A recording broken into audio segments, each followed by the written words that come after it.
할렐루야.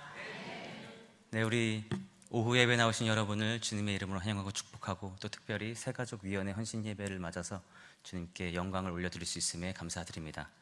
우리 장로님께서 헌신 예배다 보니 시간이 길어질까봐 아마 35절까지 읽지 않으신 것 같습니다. 이 35절까지는 말씀을 통해서 차근차근 한번 살펴보도록 하겠습니다. 네, 여러분 점심 식사 맛있게 하셨죠? 예.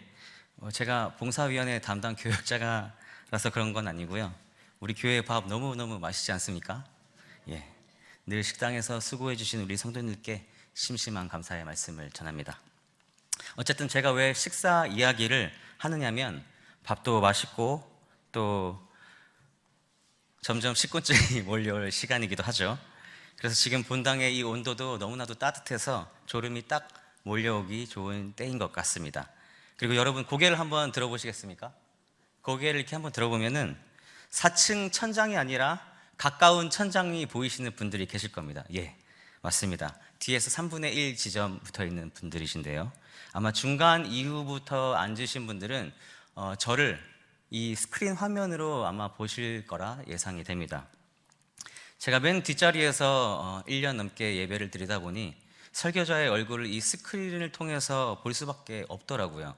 그러다 보니 자연스럽게 설교가 끝날 때쯤이면 눈에 이 피로함을 종종 느끼는 경험을 하게 되었습니다. 아무튼 여러모로 예배는 앞자리에서 드리는 것이 참 좋은 것 같습니다.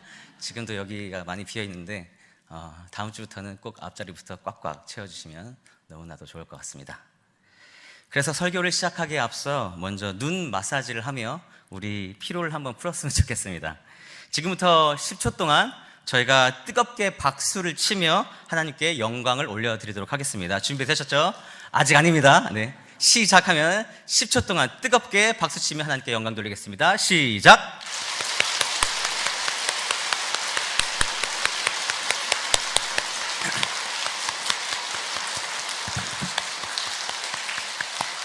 네. 다음으로는 우리가 용서를 마치 구하듯이 이렇게 싹싹싹싹 빌면서 양손을 뜨겁게 비비도록 하겠습니다. 양손을 뜨겁게 10초 동안 또 비비도록 하겠습니다. 시작. 1, 2, 3, 4, 5, 6, 7, 8, 9, 10. 자, 이제 양손을 양쪽 눈에 갖다 대주시기 바랍니다. 네, 어떠신가요? 피로가 좀 풀리시나요? 네. 처음보다 좀 굳어져 있던 표정들이 많이들 환히 밝아지신 것 같습니다. 피로가 풀리셨다면 이제는 좌우에 계신 분들과 한번 이렇게 인사해 보도록 하겠습니다. 그런데 여기서 중요한 포인트가 하나가 있습니다. 양손에 이렇게 배꼽을 올려놓고 밝게 인사를 해야 됩니다. 우리 새가족위원회 잘하시는 거 그거 하시면 됩니다. 자, 지금부터 어서오세요, 환영하고 축복합니다를 양쪽으로 한 번씩 하도록 하겠습니다. 총 2번이겠죠? 양쪽 손을 배꼽 위로 올리시고 인사하도록 하겠습니다. 어서 오세요, 환영하고 축복합니다. 어서 오세요, 환영하고 축복합니다.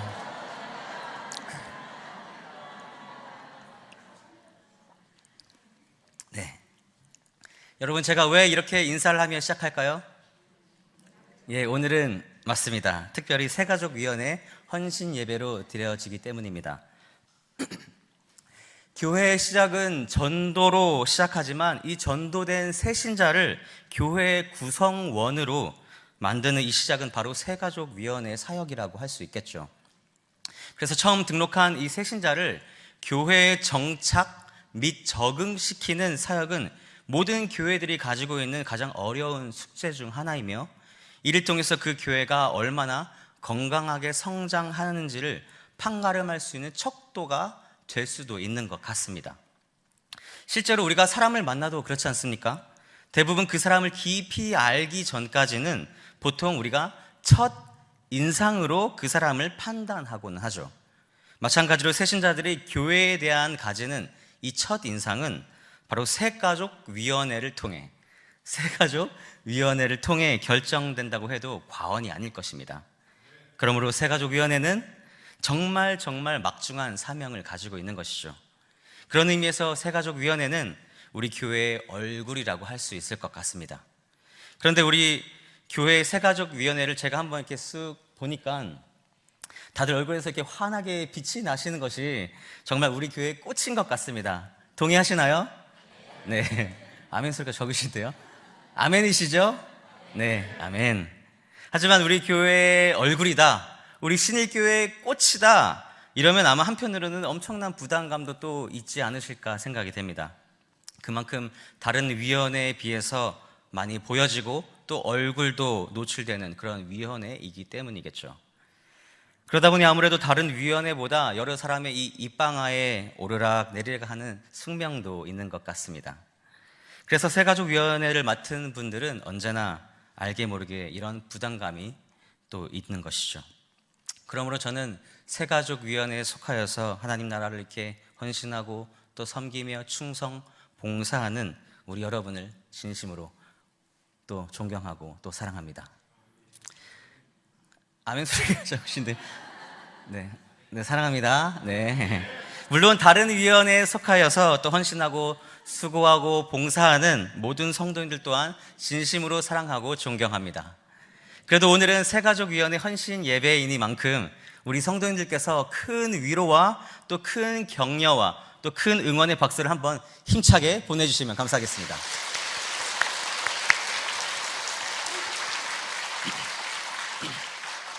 바라고 소망하기는 오늘 말씀을 통해 주님께서 맡겨주신 이 직분과 또 사명과 그 자리를 다시금 되새기며 결단하는 귀한 시간이 되길 축복합니다.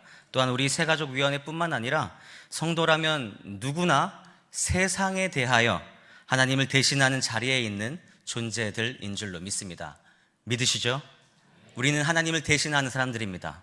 그러므로 우리 신일교회 모든 성도님들 또한 오늘 말씀을 통해 하나님께서 당신의 백성들을 향한 진정한 뜻이 무엇인지를 깨닫고 그 말씀대로 온전히 순종하여 우리 하늘아버지께서 잘하였도다 착하고 충성된 종아 라고 칭찬받는 저와 여러분이 되시기를 주 예수 그리스도의 이름으로 간절히 축복합니다. 네, 오늘은 제가 설교 제목을 옛날 성경 버전으로 한번 만들어 보았습니다. 때로는 가끔 개역 한글 버전이 좋을 때도 있더라고요. 그래서 70번씩 7번으로 지어봤는데 이 제목을 가지고 함께 은혜의 말씀 나누길 소망합니다. 여러분은 원수가 있으십니까? 원수까지는 아니더라도 이상하게 나를 피곤하게 하고 이상하게 나를 귀찮게 하고 이상하게 나를 짜증나게 하고 신경질나게 하고 괴롭게 하는 그런 사람들이 있죠. 그 사람이 직장에서도 있을 수 있고요, 어떤 모임 안에서 있을 수도 있고요, 심지어 교회에도 있을 수 있고요, 더 나아가서는 가족이나 친지들 중에서도 있지 않습니까? 어떻게든 피하려고 해도 자꾸 내 삶에 방해가 되고 어떻게든 태클을 걸려고 하고 어떻게든 나에게 부정적인 영향을 끼치려고 하는 그런 사람이 한두 명씩은 꼭 있으시리라 생각이 됩니다. 저도 그런 사람이 있습니다. 그렇다면 이런 질문을 한번 드려보겠습니다. 한번 잘 생각하시고 손들지 마시고 속으로 대답해 주시기 바랍니다. 여러분은 생각하기도 싫은 그 사람을 정말 진정으로 용서할 수 있으신가요? 그 사람을 진심으로 사랑할 수 있으신가요? 쉽지 않죠. 솔직히 어렵습니다. 아무리 잊어버리고 떨쳐내버리려고 해도 내가 받은 그 상처는 아물지가 않고 어느 순간 문득 떠오르면 그 상처로 인해 괴롭기만 하고 우울해지고 더 나아가서는 무기력해지기까지 합니다. 또 어떤 때는 막 분통이 터져서 원한의 감정이 다시 되살아나 살인의 충동까지 느껴질 때도 있죠. 그런데 심지어 나에게 상처를 준 그 사람은 그 일을 기억조차 하고 있지 않다면 정말이지 그 기분은 뭐랄까요? 경험해보지 않은 사람은 절대로 모를 그런 감정입니다. 그리고 오히려 떳떳하게 살고 있는 소식을 듣게 되노라면 마치 세상이 다 무너진 듯한 좌절감도 맛보게 되죠. 그런데 예수님께서는 우리의 이런 마음을 모르시는지 이해하고 공감해 주시지는 못할 망정 그 사람을 용서하라 라고 말씀하십니다. 사랑하는 여러분, 그렇습니다. 오늘 본문에서는 용서에 대한 말씀을 하고 계시죠. 세상 사람들이라면 모르겠지만 적어도 예수님을 믿는 하나님의 백성이라면, 성도라면 용서라는 이 덕목은 꼭 필요한 부분이기 때문에 예수님께서 우리에게 말씀해 주신 거겠죠. 그리고 이 용서라는 덕목이 왜 필요한가에 대한 결론부터 말씀드리자면, 용서는 구원의 문제와도 직결되기 때문입니다. 그렇다면 먼저 용서는 몇 번 해줘야 될까라는 이 문제에 대해서 한번 생각을 해보도록 하겠습니다. 이 질문에 대해서 먼저 21절을 살펴보며 한번 우리가 묵상해 보길 원하는데요. 같이 읽어보실까요? 시작. 그때 베드로가 나와 이르되 주여 형제가 내게 죄를 범하면 몇 번이나 용서하여 주리이까 7번까지 하오리이까. 베드로가 예수님께 이렇게 질문합니다. 예수님, 다른 성도가 저에게 상처를 주고 시험에 들게 해야 하면 어떻게 해야 하나요? 가 아니라 몇 번이나 용서해 주어야 되나요? 라고 예수님께 질문합니다. 나름 꽤 수준이 있는 질문이죠. 그런데 여기서 끝이 아니라 한 발자국 더 나아가서 7번까지 용서하면 되겠습니까, 예수님? 이라고 여쭈어 봅니다. 유대 사회에 있어서 이 7이라는 숫자는 완전한 숫자로 사용되곤 했습니다. 그렇기 때문에 베드로가 말한 이 7번 정도까지의 용서는 완전한 용서한 것이 되지 않느냐라는 뜻이죠. 우리나라는 흔히 3-4번이라고 해서 3번까지 봐주면 많이 봐줬다, 내가 많이 참아줬다라고 말하지 않습니까? 그런데 베드로는 3번도 아니고 무려 7번이라고 자신 있게 말하고 있습니다. 베드로 딴에는 나름 꽤 믿음이 있는 고백이었고, 아마도 예수님께 칭찬을 받고 싶어서 이런 질문을 드렸던 것 같습니다. 그런데 예수님께 돌아온 대답은 굉장히 의외의 말씀이었습니다. 22절입니다. 예수께서 이르시되 내게 이르노니 7번뿐 아니라 7번을 70번까지라도 할지니라. 7번을 70번까지라고 말씀하셨으니 산수로 계산을 해보면 7 곱하기 70번이니까 무려 490번이 됩니다. 그러면 490번까지 용서하라는 말씀이실까요? 여러분은 어떻게 생각하십니까? 한번 속으로 또 대답해 보시겠습니까? 나는 그래도 3-4번이다, 3번이면 충분하다라고 생각하시는 분, 그리고 베드로가 제시한 이 7번이면 그리스도인으로서 충분하다라고 혹시 생각하시는지요? 아니면 예수님께서 말씀하신 거니까 무조건 그것이 옳죠, 490번까지 용서합시다, 혹시 490번이신가요? 과연 예수님은 어떤 의도로 이렇게 말씀을 하셨을까요? 그런데 예수님께서는 490번을 용서를 해야 된다라고 말씀하시고 나서는 바로 그 직후에 490이라는 이 숫자의 의미에 대해서 설명해 주지 않으시고 이어서 용서하지 못한 종의 비유에 대한 비유를 들려주시는데, 얼핏 들어보면 전혀 문맥에 맞지 않는 생뚱맞은 천국에 대해서 또 언급을 하십니다. 23절을 보실까요? 그러므로 천국은 그 종들과 결산하려 하던 어떤 임금과 같으니라.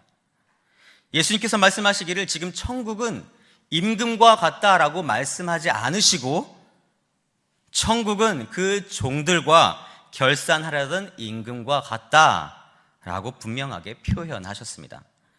다시 말해서 천국은 결산이 있는 곳이라는 의미이며 천국의 주인이신 하나님께서 결산하신다라는 뜻이죠. 결산이 무엇입니까, 여러분? 결산이란 모든 것을 정리하는 것이며 또 결과에 대한 평가가 이루어지는 것입니다. 우리들이 가려고 하는 그곳, 우리가 가고 싶어하는 그곳은 결산하고 평가하며 그에 따른 대우가 각각 다르다는 것이죠. 그렇다면 천국의 결산은 구체적으로 무엇을 의미할까요? 그리고 예수님께서 왜 용서라는 주제를 다루시면서 이 비유를 말씀하셨는지를 구체적으로 살펴보도록 하겠습니다. 먼저 24절부터 27절까지의 말씀을 찬찬히 읽어볼 텐데요, 한 목소리로 한번 읽어보도록 하겠습니다. 시작. 결산할 때에 10,000달란트 빚진 자 하나를 데려오매 갚을 것이 없는지라 주인이 명하여 그 몸과 아내와 자식들과 모든 소유를 다 팔아 갚게 하라 하니 그 종이 엎드려 절하며 이르되 내게 참으소서 다 갚으리이다 하거늘 그 종의 주인이 불쌍히 여겨 놓아 보내며 그 빚을 탕감하여 주었더니. 아멘. 주인이 한 종을 불렀습니다. 그는 주인에게 고용되어 일하는 종인데 주인에게 1만 달란트를 빚진 사람이었습니다. 이 달란트라는 말은 당시 무게의 중량으로 통용되었는데 쉽게 말해 금이나 은과 같은 보석의 무게를 재는 가장 큰 단위의 형태였습니다. 그러면 1만 달란트는 얼마만한 가치가 있을까요? 조사해보니 한 달란트는 6천 데나리온, 6천 데나리온에 해당하는 가치가 있다고 합니다. 그러니까 1달란트는 6천 데나리온입니다. 그 당시 한 데나리온은 하루 노동자의 임금 삭시였습니다. 그러니까 1만 달란트는 무려 6천만 명이 하루 동안 일해야 벌어들일 수 있는 돈이었다는 것입니다. 좀 더 현실적으로 와닿게 설명을 드리겠습니다. 우리가 1년에 300일을 일한다고 가정을 해보겠습니다. 가정할 때 1달란트는 20년 동안의 수입에 해당되고 또 1만 달란트는 20만 년을 일해야 모을 수 있는 천문학적인 돈인 것이죠. 유대의 역사가이자 예루살렘 대제사장 가문 출신인 요세푸스는 그에 져서 유대 고대사에서 달란트의 가치에 대해 이렇게 기록하고 있습니다. 당시 유대와 사마리아는 합쳐서 600달란트를, 그리고 시리아 지역은 1000달란트를, 이집트는 2000달란트를, 지금의 프랑스인 당시의 갈리아는, 그리고 오늘날의 스페인인 에스파냐는 각각 500달란트 정도를 로마 정부에 매년 세금으로 헌납했다고 합니다. 당시 로마 제국 전역에서 걷어들인 이 어마어마한 액수가 많을 때는 바로 1만 달란트에 달했다고 합니다. 그러니까 로마가 그렇게 안간 힘을 모으고 모은 돈이 1만 달란트인 것이죠. 즉 1만 달란트라는 것은 지금도 그렇지만 그 당시 일반인은 도저히 소유할 수 없는 어마어마한 재물이었고, 제국을 다스리는 황제 이외에는 그 누구도 소유할 수 없는 거액의 재산이었던 것입니다. 그러니까 지금 종은 주인에게 정말 말도 안 되는 금액을 빌렸던 것이고 지금 당장 그 엄청난 돈을 갚아야 되는 상황에 직면하게 된 것이죠. 그런데 24절과 25절을 다시 보시면 결산할 때에 10,000달란트 빚진 자 하나를 데려오매 갚을 것이 없는지라 주인이 명하여 그 몸과 아내와 자식들과 모든 소유를 다 팔아 갚게 하라 하니라고 말합니다. 주인이 그에게 지금 당장 돈을 갚으라고 말하니까 종이 대답하기를 저는 지금 가진 것이 아무것도 없습니다. 어찌해야 할까요? 라면서 지금 빌고 있죠. 그러자 주인이 그렇다면 너의 모든 소유를 다 팔아서 갚으라고 명령을 하고 있습니다. 그런데 재산은 이해는 하겠는데 너의 몸과 심지어 아내와 그리고 자식까지 팔라니요. 여러분은 이런 주인의 강요가 이해가 되십니까? 공감이 가십니까? 1만 달란트가 없어서 모르십니까? 그런데 법적으로나 또 율법적으로 살펴보면 이 당시에 이러한 요구는 정당했다고 합니다. 먼저 출애굽기 22장 1절에 이런 기록이 있습니다. 사람이 소나 양을 도둑질하여 잡거나 팔면 그는 소 한 마리에 소 5마리로 갚고 양 한 마리에 양 4마리로 갚을지니라. 열왕기하 4장 1절에서는 이런 기록이 있죠. 나의 남편이 이미 죽었는데 이제 빚 준 사람이 와서 나의 2 아이를 데려가 그의 종을 삼고자 하나이다. 더 많은 구절들이 있지만 시간 관계상 더 살펴보지는 않겠습니다만 이런 구절들을 통해서 짐작할 수 있는 바는 당시 유대 사회뿐만 아니라 그 근방의 모든 사회가 이러한 통념을 가지고 빚을 빈 사람들에게 대해서는 매우 엄격했고 그들은 그 빚을 갚기 위해서는 재산을 처분해야 함은 물론이고 아내와 자식까지도 모든 식구들 다 동원해서라도 빚을 갚아야만 했다는 것이죠. 이것은 로마 통치법에서도 허용이 된 것이며 일반적인 관례였다라는 사실입니다. 이러한 근거들로 미루어 볼 때 빚을 이렇게 독촉하는 행위는 법적으로 전혀 하자가 없으며 또 빚을 받아야 하는 이 입장에서는 당연한 권리를 요구한 것입니다. 문제는 이 종이 지금 갚을 능력이 없기 때문에 그가 할 수 있는 정말 최선의 방법은 무엇이었습니까? 엎드려 비는 것뿐이었죠. 26절입니다. 그 종이 엎드려 절하며 이르되 내게 참으소서 다 갚으리이다 하거늘. 정말 갚을 수 있어서 이렇게 말했겠습니까? 갚을 수 없으니까 엎드려서 빌며 사정하고 있는 것이죠. 절박했기 때문에 당연히 그리고 어쩔 수 없이 취해야 하는 행동이었을 것입니다. 그런데 이 행동을 본 지금 이 주인의 반응이 전혀 뜻밖입니다. 27절을 같이 읽어보실까요? 시작. 그 주인이 불쌍히 여겨 놓아보내며 그 빚을 탕감하여 주었더니 그 종의 주인이 불쌍히 여겨 놓아보내며 그 빚을 어떻게 하였다고요? 탕감해 주었다고 말합니다. 방금 25절까지의 모습만을 우리가 살펴보면은 주인이 지금 득달같이 달려들어 돈을 막 갚으라고 재촉하는 것 같습니다. 그런데 지금 27절에 와서는 주인의 반응은 정말 의외라고 할 수밖에 없죠. 우선 27절 앞부분을 보니 주인은 불쌍한 마음이 들었다고 합니다. 이 불쌍히 여기다 라는 표현은 선한 사마리아인이 강도를 만난 그 사람에 대해 가졌던 마음과 동일한 마음입니다. 누가복음 10장 33절입니다. 어떤 사마리아 사람은 여행하는 중 거기 이르러 그를 보고 불쌍히 여겨. 마태복음 9장 36절 말씀에도 보면 예수님께서는 목자 없는 양 같은 그 무리들을 보시며 불쌍히 여기셨다라고 기록되어 있는데 여기서 불쌍히라는 표현이 바로 긍휼이라는 말입니다. 그리고 이 의미가 창자가 끊어지도록 나의 모든 오장육부가 끊어지도록 그를 아프게 여기다 라는 뜻이죠. 그만큼 안타깝고 측은히 여기는 마음을 느낀 것입니다. 그런데 이 긍휼이라는 것은 사실 인간의 감정에서 나오는 것이 아니라 신의 마음, 즉 우리 하늘 아버지의 마음에서 나오는 것입니다.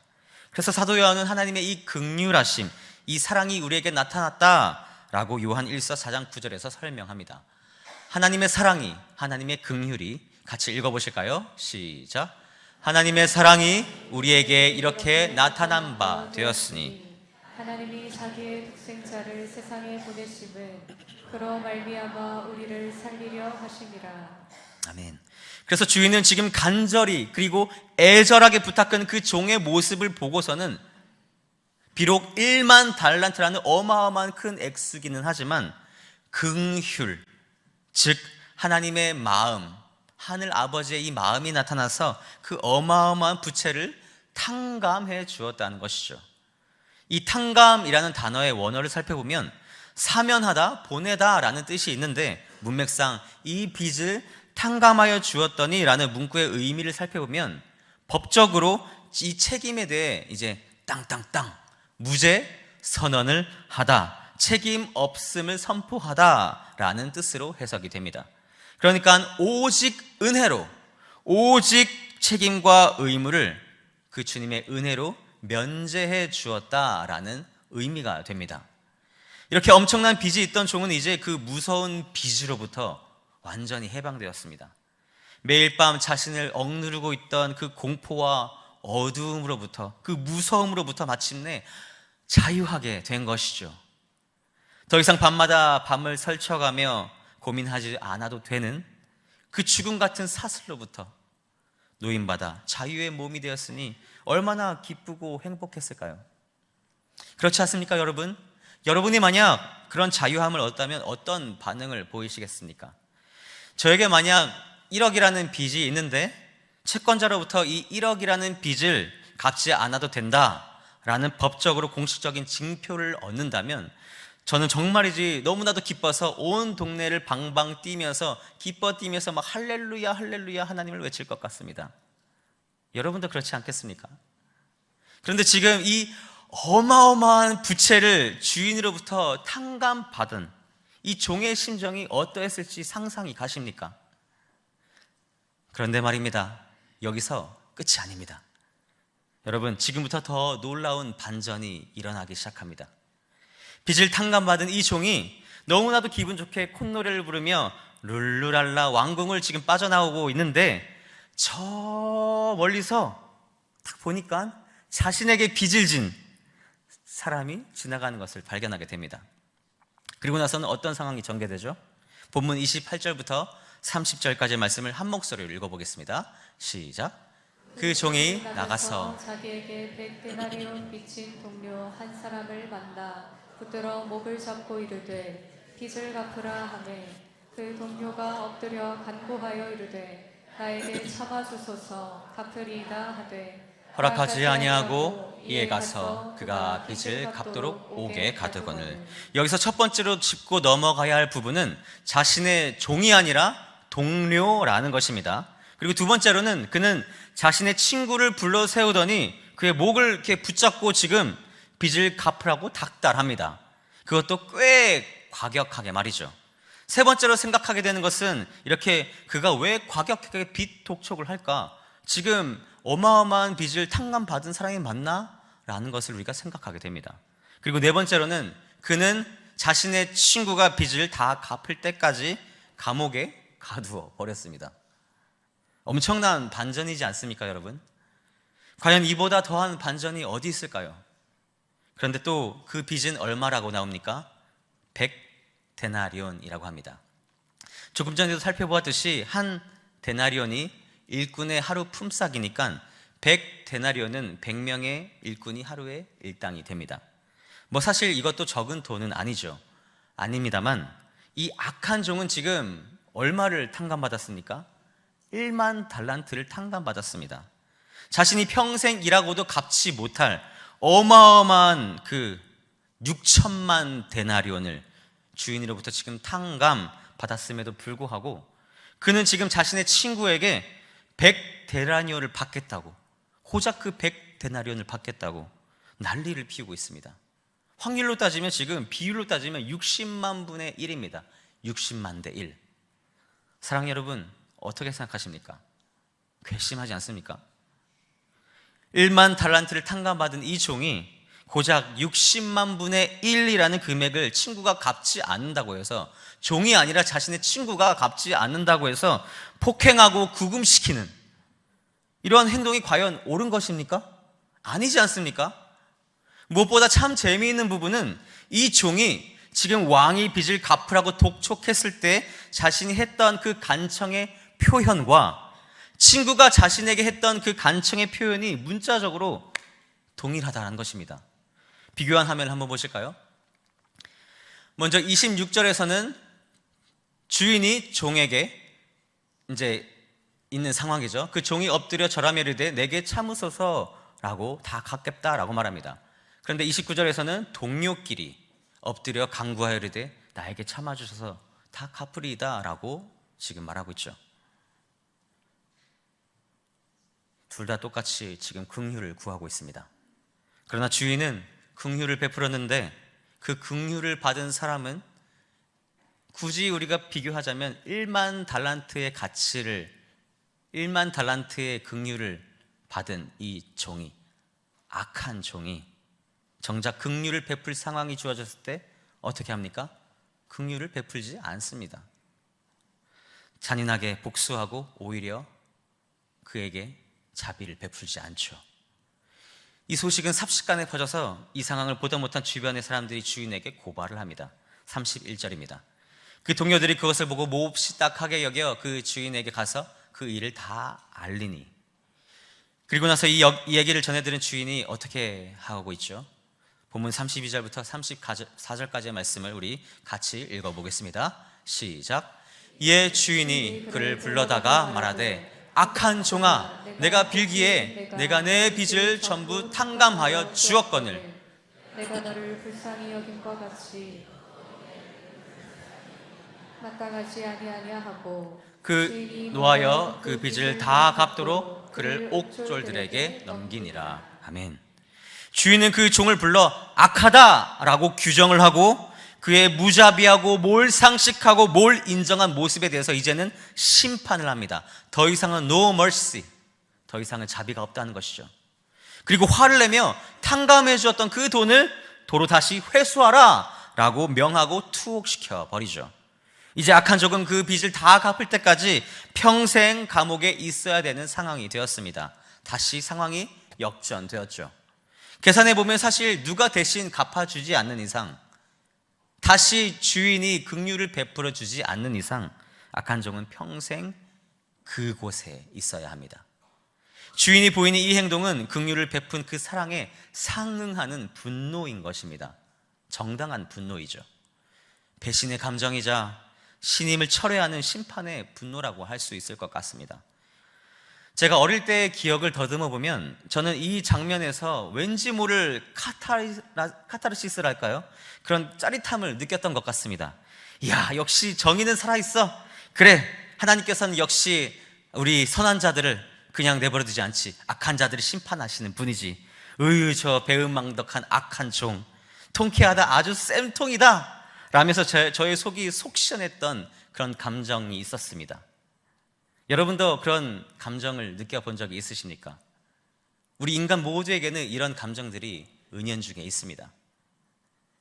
그런데 하나님께서 이 악한 종을 심판하실 때 혹시나 우리에게 이러한 통쾌한 감정이 생겼더라면 우리는 지금 말씀을 잘못 이해하고 있는 것입니다. 왜냐하면 이 말씀은 다름 아닌 우리에게, 나에게 주시는 말씀이기 때문입니다. 마지막 구절인 35절을 같이 읽어보실까요? 시작. 너희가 각각 마음으로부터 형제를 용서하지 아니하면 나의 하늘아버지께서도 너희에게 이가 같이 하시리라. 굉장히 무서운 경고의 말씀이죠. 예수님께서는 이 비유를 다 마치시며 제자들이 그리고 우리가 알아들을 수 있도록 한마디로 다시 정리하며 적용시켜 주십니다. 각각 마음으로부터 형제를 용서하지 않으면, 이 권고의 말씀은 매우 의도적이라고 할 수 있는데 그 이유는 아니하면 이라는 만약의 조건이 달려있기 때문입니다. 이미 주기도문을 통해 우리에게 가르쳐 주신 대로 주님께서는 용서를 일상화할 것을 요구하셨습니다. 마태복음 6장 12절에 우리가 우리에게 죄진 자를 사하여 준 것 같이 우리 죄를 사하여 주시옵고 라고 이렇게 기도를 통해 알려주셨죠. 그리고 이 기도를 우리가 반드시 해야 하는 이유를 6장 14절과 15절에서 다음과 같이 말씀해 주셨습니다. 너희가 사람의 잘못을 용서하면 너희 하늘아버지께서도 너희 잘못을 용서하려니와, 하지만 그러나 너희가 사람의 잘못을 용서하지 아니하면, 만약 그렇지 않으면 너희 아버지께서도, 하나님께서도 너희 잘못을 용서하지 아니하시리라. 무슨 말씀입니까? 3-4번 정도가 아니라 나아가 7번 정도의 용서가 아니라는 것입니다. 심지어 70번씩 7번, 490번 내가 용서를 했다고 거기에서 만족하지 말라는 말씀이죠. 우리가 세상 사람들과 더불어서 살아가면서 주고받게 되는 그런 용서, 아우 죄송합니다, 미안합니다, 이런 정도의 용서의 개념이 아닙니다. 또한 우리가 사랑하는 이들을 용서하는 행위, 이 용서는 우리가 하나님의 용서를 이끌어내기 위한 조건이 아니라는 것입니다. 다시 말해 진정한 용서는, 성경이 말하는 그 하나님의 긍휼의 용서는 하나님의 사랑과 또 긍휼을 받기 위한 어떤 성결제와 같은 조건이 아니라 어떤 요구사항이 아니란 사실을 믿으시기 바랍니다. 인간의 용서는 결코 하나님의 용서를 이끌어낼 조건이 되지 못합니다. 그 이유는 우리가 죄인이기 때문이며, 그런 우리를 하나님께서 먼저 긍휼히 여겨주시고 자비를 베풀어 주시고 용서해 주셨기 때문인 줄로 믿습니다. 현재 세계에서 가장 영향력 있는 신학자를 한 명 꼽으라면 당연 니콜라스 토마스 라이트라고 할 수 있는데요, 흔히들 우리가 톰 라이트라고 부릅니다. 이 톰 라이트가 주장하는 이신칭의론에 대해서는 저는 동의는 하지 않지만 그 외의 다른 부분에 대해서는 상당히 탁월한 신학자입니다. 아무튼 톰 라이트가 용서에 관해서 이렇게 설명한 바 있습니다. 몇 번을 용서해 주는지 지금 하나, 둘, 셋 세고 있다면 사실은 용서한 것이 아니라 복수를 조금씩 미루고 있을 뿐이다. 그러니까 지금 예수님의 70번을 7번까지 용서하라 라는 말씀은 세어볼 생각을 아예 하지 말고 그냥 용서해 주어라 라는 것이죠. 말씀을 맺고자 합니다. 사랑하는 신일 교회 성도 여러분, 악한 종은 다른 누구도 아닌 바로 나를 가리키는 것인 줄로 믿습니다. 그리고 설교를 시작할 때 제가 질문을 드렸듯이 예수님께서 용서라는 주제를 다루시면서 천국의 결산이라고 비유하신 이 이유는 마지막 때, 마지막 심판의 때에 심판의 권세를 가신 그 하늘 아버지께서 우리를 심판하신다는 의미입니다. 굉장히 무서운 말씀이죠. 그러므로 우리가 경각심을 가지고 오늘 이 말씀을 받아들이시길 주 예수 그리스도 이름으로 간절히 축원합니다. 하지만 그럼에도 불구하고 우리에게는 아직도 여전히 오늘이라는 기회가 있습니다. 기회가 있다는 사실이 정말 너무나도 감사하지 않습니까? 그러니까 그 기회를 언제까지 주실지는 아무도 장담할 수 없죠. 그렇기 때문에 하나님의 말씀에 오늘 순종하시기 바랍니다. 혹시나 용서하는 것이 너무너무 힘들고 저는 도저히 안 될 것 같은데요, 저는 할 수 없어요, 정말 저는 어렵고 힘듭니다 라고 느끼신다면 우리가 조그만 것부터 실천하는 것은 어떨까요? 이를테면 그 사람을 위해 기도를 해준다든지, 실제로 우리가 전달하기는 어렵다면 전달할 그 마음의 결심이 들 때까지 펜을 들어 그 사람을 위해 편지를 쓴다든지 말이죠. 무엇보다 오늘 헌신 예배를 드리는 새가족위원회 여러분, 물론 모든 성도님들도 그러해야 하겠지만 특별히 새가족을 담당하고 또 교육하고 안내를 하고 있는 우리는 더더욱 1만 달란트를 탕감받은 그 종처럼 그들을 섬겨야 할 줄로 믿습니다. 그렇습니다. 참된 사랑은 긍휼과 용서의 사랑입니다. 우리는 그 무한하신 하나님의 사랑으로 말미암아 하늘나라 백성 된 자들이지 않습니까? 우리가 자격이 있어서가 아니라 우리의 비참함을 보신 하늘아버지께서 당신의 무한하며 무조건적인 긍휼을 우리에게 베풀어 주심으로 우리가 용서함을 받은 빚진 자들입니다. 당신의 무한하며 무조건적인 그 긍휼을 받은 복음의 빚진 자라는 것입니다.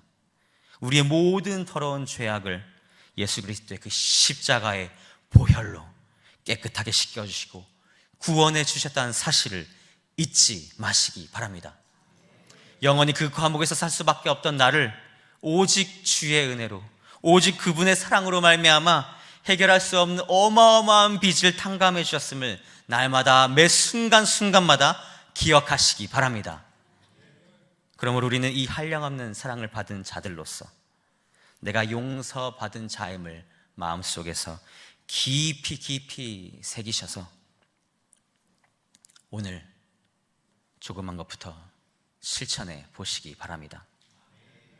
그리고 거기에서 그치는 것이 아니라 이 세상을 살아가는 동안 더 나아가서 우리가 그 용서의 지경까지 나아갈 수 있기를 예수님의 이름으로 축복합니다. 우리는 복음의 빚진, 사랑의 빚진 자들입니다. 그러므로 빚진 자의 사명이 있습니다. 오늘 본문에서 말하는 그 사랑이 무엇입니까? 품어주고 베풀어주며 용서하는 것임을 믿으시기 바랍니다. 저는 개인적으로 어떤 교회든지 새해 첫 주일에 선포되는 그 말씀이 가장 중요하다고 생각합니다. 왜냐하면 모든 담임 목사님들이 한 해를 돌아보며 앞으로 다가올 새해를 기도로 준비하는 가운데 하나님께 받은 그 마음과 그 뜻을 성경을 통해 우리 교회는 올해 이런 교회가 되었으면 좋겠다라는 소망을 담아, 간절한 그 소원을 담아 교회가 나아가야 할 방향을 제시하는 시간이기 때문이죠. 2025년도 첫째 주 주일날 선포된 말씀이 무엇이었는지 기억나십니까, 여러분? 사랑으로였습니다. 사랑으로.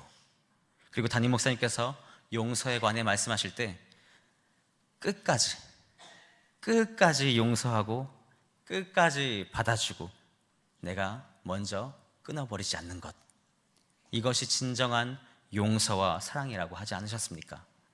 그리고 이런 용서의 덕목이 있어야 우리가 그 원수까지도 사랑할 수 있는 자리까지 나아갈 수 있는 것이며, 이런 사람이 하나님의 아들이 되는 상을 받는다는 이 사실, 이 진리를 믿으시기 바랍니다. 사랑 여러분, 하나님께 용서함 받으셨습니까?